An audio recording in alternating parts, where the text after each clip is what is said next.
अंडमंडलाकार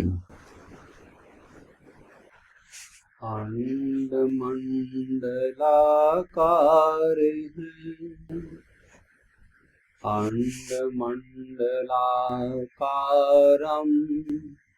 व्याप्तं येन चराचरं तत्पदं दर्शितं येन तस्मै श्री गुरुवे नमः। चेतन गुण चेतन क्रिया चेतन सब व्यवहार चेतन शब्दानंद है चेतन चेतन सार। मेरे परम आराध्य सदगुरुदेव भगवान के चरणों में प्रणाम करते हुए आप सभी गुरु भाई बहनों का स्वागत है। स्वामी जी ने स्वरवेद में कहा है, क्या कहा? अर्ध मुख झांकी भई बन गए आज्ञ स्वभाव।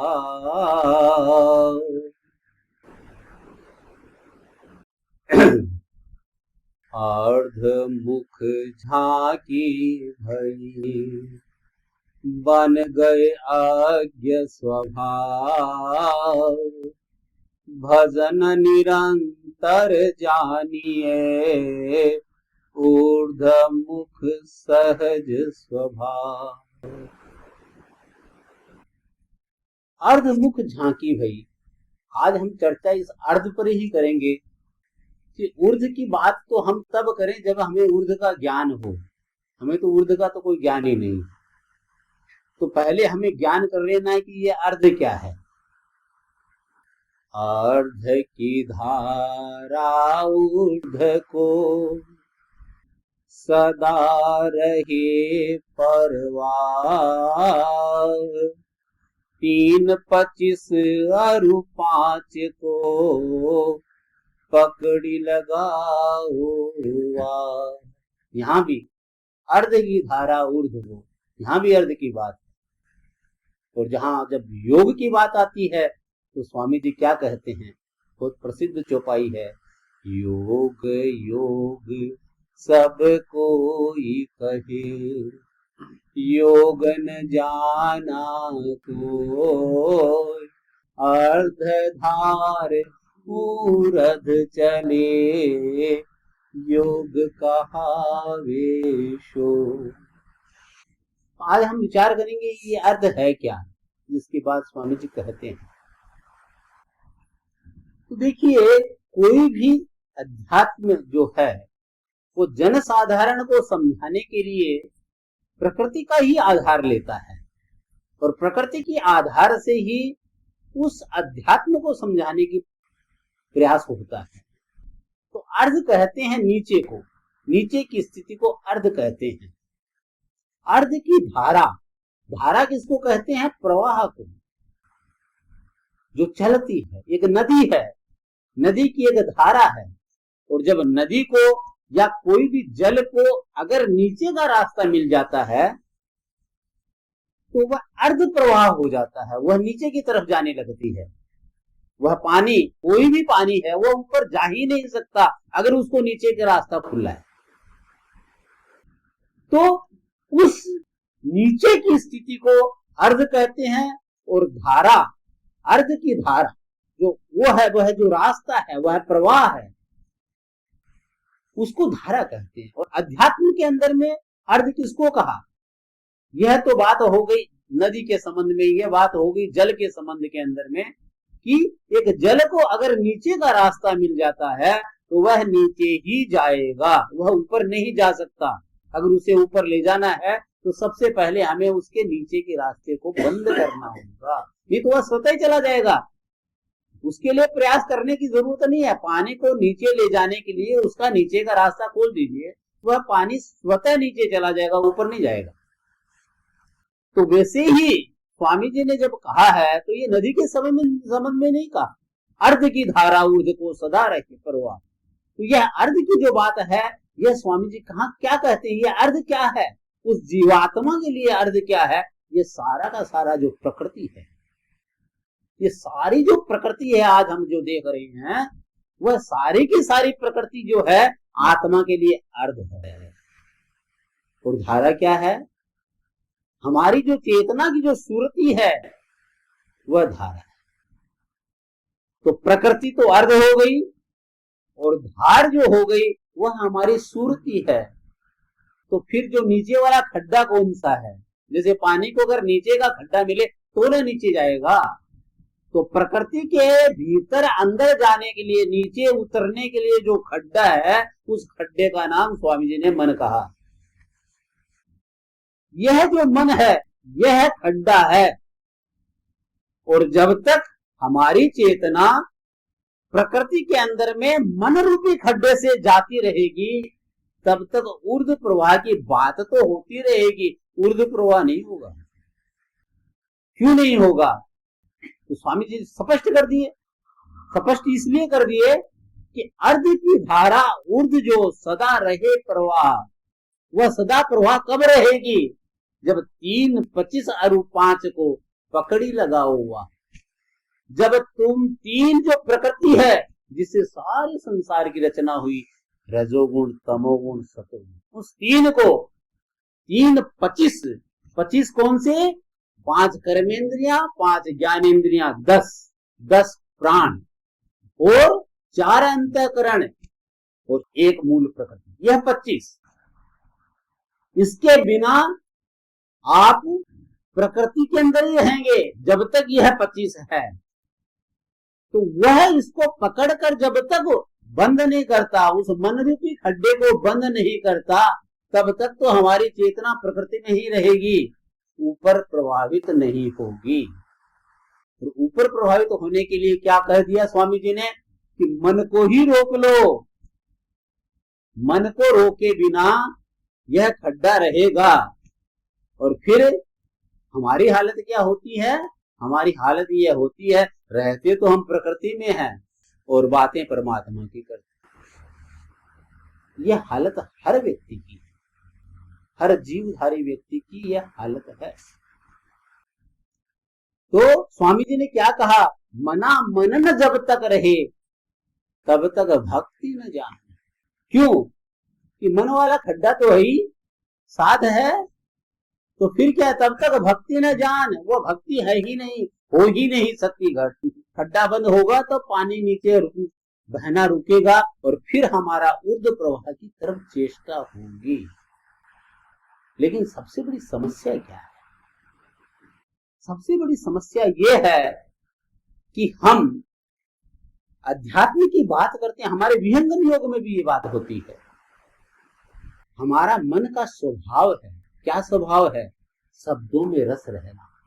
अभी भाई सुभाष जी ने कहा वाणी जाल अपार, अभी अभी हमारे स्वर्ग में पढ़ा, ये वाणी का जाल बड़ा अपार है, बहुत अपार है।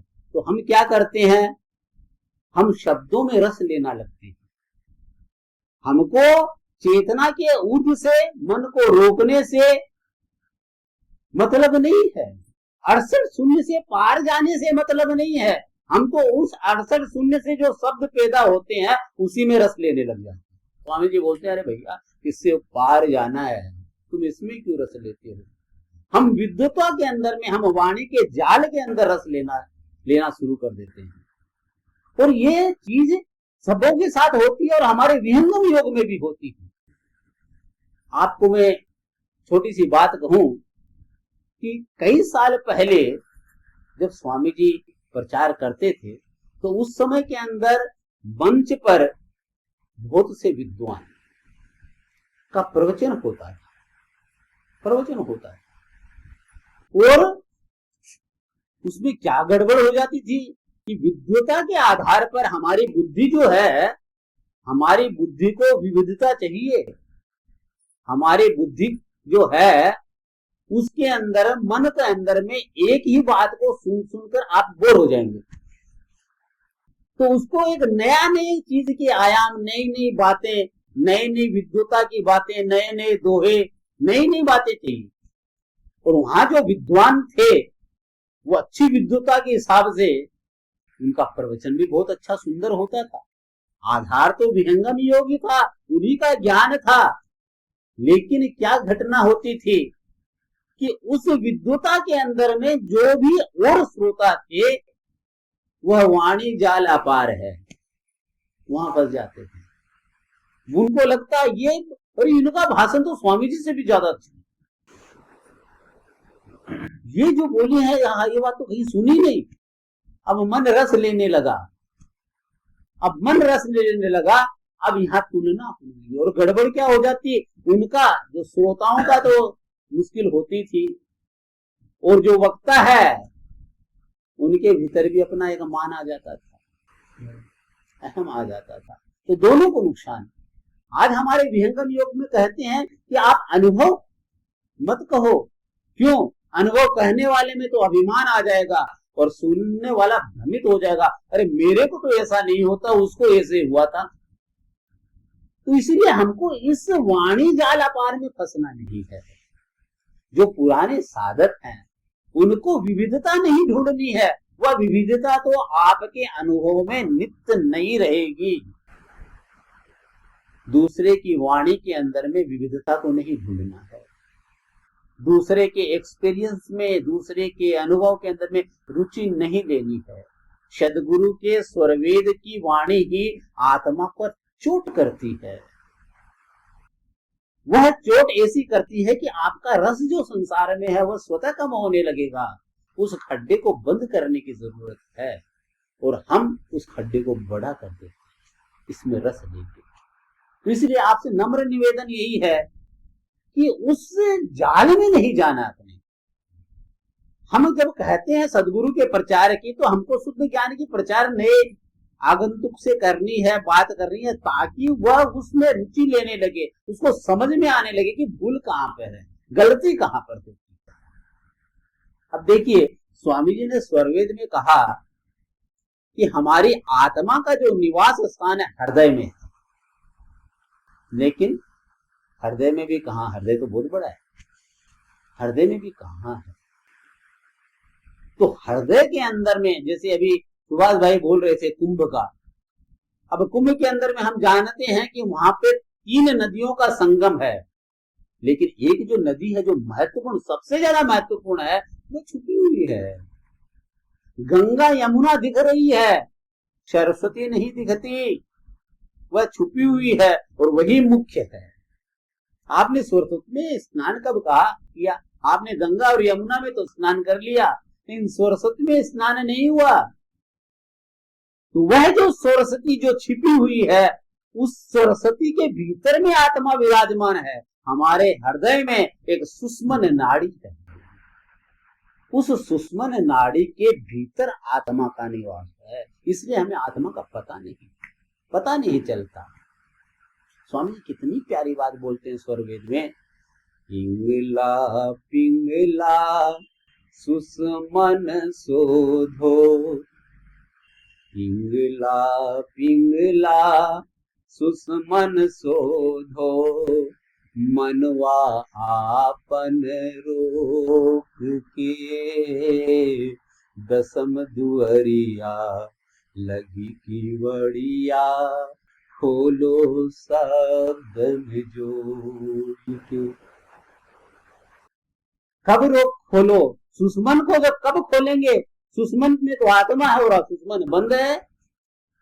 तो जो आत्मा हम स्वयं है, हमको उस आत्मा का ज्ञान कैसे होगा? नहीं होगा। तो कब खोलो, कैसे खुलेगा वह सुषुम्न? मनवा आपन रोक के। और हम तो मन के अंदर में जो 68 शून्य है उसी के अंदर में भ्रमित है, उसी में ही रस लेते हैं। ये अच्छा भाषण, ये बुरा भाषण, ये प्रवचन बहुत अच्छा है, वो नहीं, ये भूल है। ये हमारा प्रकृति की तरफ जाने का मार्ग है नहीं। और फिर क्या होता है, देखिए, जो सीढ़ी आपको ऊपर ले जाती है वही सीढ़ी आपको नीचे भी ले आती है। सदगुरु के ज्ञान के दोहे के का आधार लेकर मैं 4 व्यक्ति के सामने अपनी पंडिताई का बखान करता हूं, तो स्वामी जी क्या कहते हैं मोटी माया सब तजे, सूक्ष्म तजी न जाए। माथे मन मान की माट की, मान सबन को खा। माथे पर तो हमने अपने मान की मटकी रख ली और खा जाए, वह मान सबको खा जाएगा। और फिर क्या होगा? जो व्यक्ति मेरे को मान देगा, मैं उसके प्रति ही आकर्षित हो जाऊंगा। मैं भी, मेरे के भीतर में भी हाँ वो व्यक्ति अच्छा और बुरा है, हम संसार की तरफ की यात्रा में चले जाएंगे। हमारा उद्देश्य क्या था? लक्ष्य बनाओ प्रभु मिलन जीवन का उद्देश्य। तो हम हमारे उद्देश्य से भटक गए, और उस उद्देश्य से हम न भटके तो हमको शुद्ध ज्ञान की चर्चा करनी, हमको विविधता में नहीं जाना है। अन्यथा क्या होगा? विविधता के अंदर में तो क्या होता है? स्वामी जी जो लिखे हैं अर्धमुख झांकी बनी, और क्या हो गया? फिर बन गए अज्ञ स्वभाव। ये जो झांकी बनती है अर्धमुख की, क्या होता है? इसी से तो बनता है, शुरुआत हो गई। और बन गए अज्ञ स्वभाव, मतलब जानने वाला बहुत छोटे ज्ञान का बन गया, क्यों? प्रकृति से आवृत ज्ञान होते ही बन गए अज्ञ स्वभाव। भजन निरंतर जानिए ऊर्ध्व मुख सहज स्वभाव। जो आत्मा का जो सहज स्वभाव है वह ऊर्ध्व मन का है। आत्मा के साथ में यह मन लगते ही अज्ञ स्वभाव वाला हो जाता है। तो हमको अज्ञ स्वभाव से सहज समाज के स्वभाव की तरफ की यात्रा करनी है। और स्वामी जी की जो साधना है, पिंगला पिंगला सुषमन शोधो, मनवा आपन रोक के, दसम दुवड़िया लगी कुवड़िया, खोलो शब्द में जोड़ के। वह शब्द प्रकट कब होगा? जब इन शब्दों का लय हो जाएगा। जिन शब्दों में हम उलझे हुए हैं उन शब्दों का लय हो जाएगा, और फिर वह शब्द प्रकट होगा। और जब दसम दुवड़िया खुल जाएगा तो खुल गई गगन की वाट, शब्द झनकारा है, कर लो ना दीदार महल में प्यारा है। बोली सदगुरुदेव भगवान। बहुत बहुत धन्यवाद शिव कुमार जी।